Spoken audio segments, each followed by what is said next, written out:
So the VQ37 VHR Nissan motor 370Z G37 application, you are going to typically hear a lot of valvetrain rattle, bone stock, low mileage, high mileage. You know, it almost doesn't really matter, especially if they're built. And what Nissan won't tell you.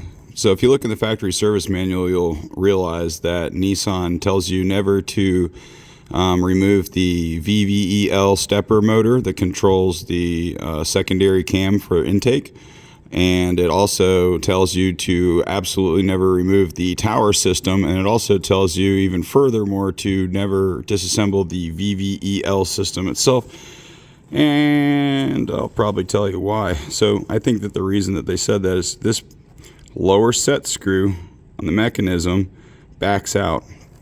It has a top set screw, goes in like this. Okay. All right. And it has a pin that unifies it with its eccentric. See the pin? Look at this really closely. So what happens, this set screw stays down at a certain position, which is dead center top.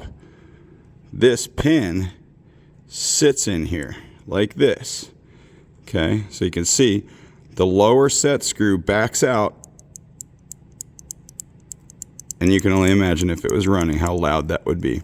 And the reason that I absolutely know this for sure is because I disassembled one bank on a higher mileage motor, and I was pulling apart the tower system because I was going to get powder coated because it's just, you know, trying to make a pretty engine.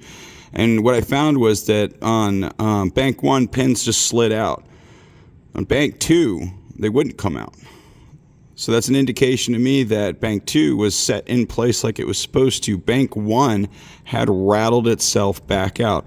Now, the reason that Nissan never came up with a service bulletin to really fix this other than a 5W30 ester additive motor oil, and the reason is because you would have had to have completely disassembled the entire accessory drive, pulled all timing components, tower systems, VVEL, resynchronized the VVEL stepper motor with its 5.5 degree inclination from the factory, and you would have had to pull the motor out. And for any general mechanic, it's impossible. Master Nissan mechanic, and there's probably only 1 or 2 guys around, you know, in a certain county to be able to do that. So, I mean, this is like engine builder level crap. So that's why Nissan allowed you guys to have the loud valve trains. I've had every single component apart on VQ37s in extreme detail. I've sat there and measured clearances. I've never disassembled the actual VVEL intake cam system from its secondary. So in finding that, the solution would be, in my opinion, is to completely brake clean this, use acetone, clean it up really nice. You need to set the level with the pin all the way at full height with this backed out slightly. And thread lock the shit out of that. Go ahead, thread lock that one too, and just go ahead and put it in there and then tighten it down. And that should eliminate the valve train noise.